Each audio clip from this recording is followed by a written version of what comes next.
Merchant navy join करना चाहते हैं लेकिन कंफ्यूज्ड है, कैसे ज्वाइन करें, कौन सा कोर्स करें, कौन सा डिपार्टमेंट चूज करें।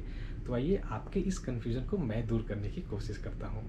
तो मर्चेंट नेवी कोई भी ज्वाइन कर सकता है, आपने सही सुना। कोई भी इंसान जिसके पास एक क्लास 10th का सर्टिफिकेट है, पास सर्टिफिकेट, वो मर्चेंट नेवी ज्वाइन कर सकता है। लेकिन कहना कि सिर्फ मर्चेंट नेवी ज्वाइन कर लेना ही काफ़ी नहीं है। जब भी आप एक कैरियर चूज़ करते हैं, जॉब चूज़ करते हैं, तो आप चाहेंगे कि आपको अच्छी सैलरी मिले, आपका काम अच्छा हो, आपका कैरियर प्रोग्रेशन अच्छा हो, अच्छे रैंक पे काम करे, कुछ टेक्निकल काम करे, अपना दिमाग लगाने वाला काम करे, सिर्फ मजदूरी वाला काम ना करे। तो इसलिए अगर आपको ऐसा जॉब चाहिए मर्चेंट नेवी में, तो आपको सिर्फ और सिर्फ officer, as an officer join करना होगा मर्चेंट नेवी में। तो मर्चेंट नेवी में दो तरह के लोग होते हैं, काम करते हैं। एक ऑफिसर होते हैं और एक नॉन ऑफिसर होते हैं। जो नॉन ऑफिसर होते हैं उनको हम लोग रेटिंग क्रू बोलते हैं। उनका मेनली जो काम होता है वो ऑफिसर को असिस्ट करना, साफ सफाई या फिर किसी भी काम के मेंटेनेंस में असिस्ट करना ही होता है। लेकिन जो रियल जो दिमाग अपना यूज़ करते हैं जहाज़ पे, मर्चेंट नेवी में, वो ऑफिसर होते हैं। और इसीलिए उनकी वैल्यू होती है, उनको सैलरी अच्छी होती है, उनका लाइफ अच्छा होता है, वो एक लग्जरियस लाइफ जीते हैं, ऐसा बोल सकते हैं। तो ऑफिसर बनने के लिए मेनली आपको ये पता होना चाहिए कि जहाज़ पे कितने डिपार्टमेंट होते हैं, किस तरह का काम होता है। तो जहाज़ पे दो डिपार्टमेंट होते हैं। एक डेक डिपार्टमेंट जिनका काम होता है जहाज़ को चलाना, जहाज़ को नेविगेट करना, और उनका काम होता है कार्गो मेंटेनेंस भी, कार्गो लोडिंग, डिस्चार्जिंग, वो सब देखते हैं। दूसरा डिपार्टमेंट होता है इंजन डिपार्टमेंट, इंजीनियर्स का डिपार्टमेंट, जो जहाज़ का देखभाल करते हैं, उनकी मेंटेनेंस करते हैं, और जहाज़ का जो टेक्निकल पार्ट है वो सब सही चलता रहे। तो ये दो डिपार्टमेंट के ऑफिसर्स होते हैं जहाज़ पे। तो ऑफिसर बनने के लिए जो मिनिमम रिक्वायरमेंट है वो है क्लास 12th, वो भी फिजिक्स, केमिस्ट्री और मैथमेटिक्स के साथ। मतलब आप एक साइंस स्टूडेंट होने चाहिए और आपके फिजिक्स, केमिस्ट्री, मैथ में एटलीस्ट 60% मार्क्स होने चाहिए, तब जाकर आप ऑफिसर बन सकते हैं। अब इसमें भी दोनों डिपार्टमेंट, जैसे कि मैंने बताया, डिक और इंजन, दोनों को बनने के लिए अलग अलग कोर्सेज होते हैं। तो सबसे पहले देखते हैं क्लास 12th के बाद कौन सा कोर्स होता है। तो क्लास 12th के बाद आपके पास 3 कोर्स होते हैं। तो डिक साइड में जाने के लिए 2 course, diploma in nautical science और बीएससी इन नॉटिकल साइंस।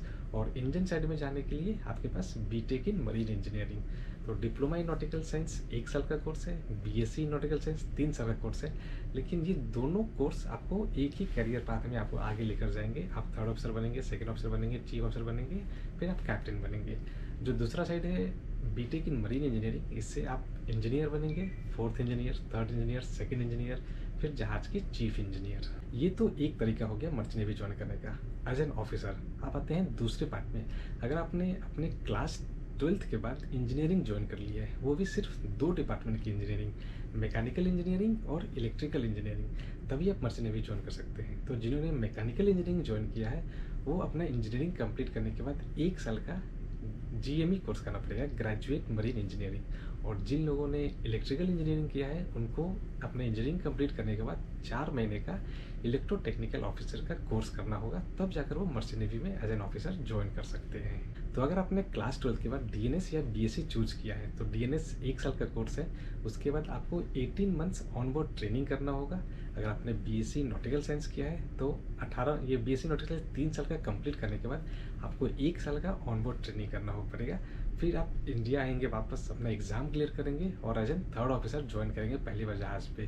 तो ये दोनों कोर्स, बीएससी नॉटिकल साइंस और डीएनएस, दोनों में सेम ऐसा जो कैरियर का प्रोग्रेशन होगा।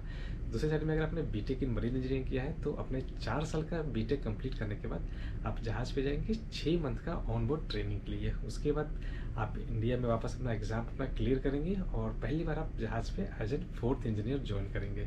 लेकिन अगर आपने क्लास 12th के बाद इंजीनियरिंग किया, मैकेनिकल इंजीनियरिंग, 4 साल का मैकेनिकल इंजीनियरिंग, फिर आपको 1 साल का ग्रेजुएट मरीन इंजीनियरिंग कोर्स करना होगा। फिर आप जहाज़ पे as a first time 4th engineer join करेंगे 6 महीने के ऑनबोर्ड ट्रेनिंग के बाद। अगर आपने इलेक्ट्रिकल इंजीनियरिंग किया है तो 4 महीने का प्री सी कोर्स, फिर 8 महीने का ऑनबोर्ड ट्रेनिंग, और फिर आप पहली बार एग्जाम क्लियर करने के बाद पहली बार एज एन ईटीओ किसी भी जहाज़ पे ज्वाइन करेंगे। तो अगर आपने अपना क्लास 12th कंप्लीट कर लिया है और मर्चेंट नेवी ज्वाइन करना चाहते हैं, फिजिक्स, केमिस्ट्री, मैथ में 60% से ऊपर मार्क्स भी है, तो आपको IMU CET का एग्ज़ाम देना पड़ेगा। IMU CET ये एक इंडिया लेवल का, ऑल इंडिया लेवल का एग्ज़ाम होता है, एंट्रेंस एग्ज़ाम होता है।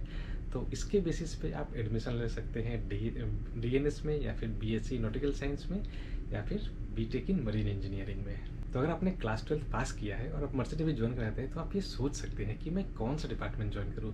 मैं 1 साल का डीएनएस करूँ या फिर 3 साल का बीएससी नॉटिकल साइंस करूँ या फिर मैं इंजीनियरिंग डिपार्टमेंट जाऊँ।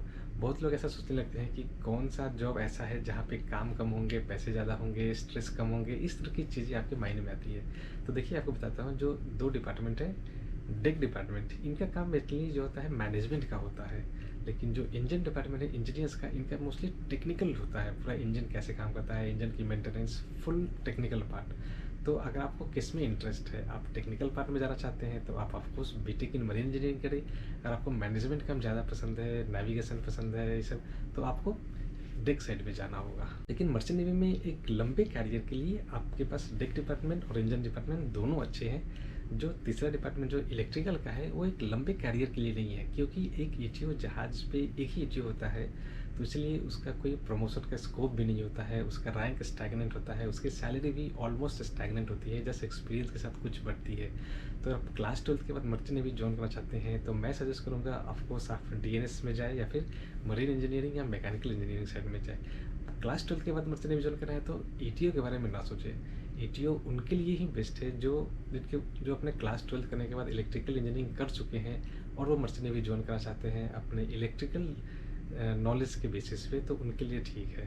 लेकिन अगर क्लास 12 के बाद ही ज्वाइन करना है, आपको बहुत शुरू से ही इच्छा है मर्चेंट नेवी ज्वाइन करने का, तो आप या तो डेक साइड में डीएनएस बीएससी कोर्स करें या फिर क्लास 12 के बाद बीटेक इन मरीन इंजीनियरिंग करें या फिर मैकेनिकल इंजीनियरिंग करने के बाद ग्रेजुएट मरीन इंजीनियरिंग का कोर्स करके मैकेनिकल साइड में मरीन इंजीनियर बने।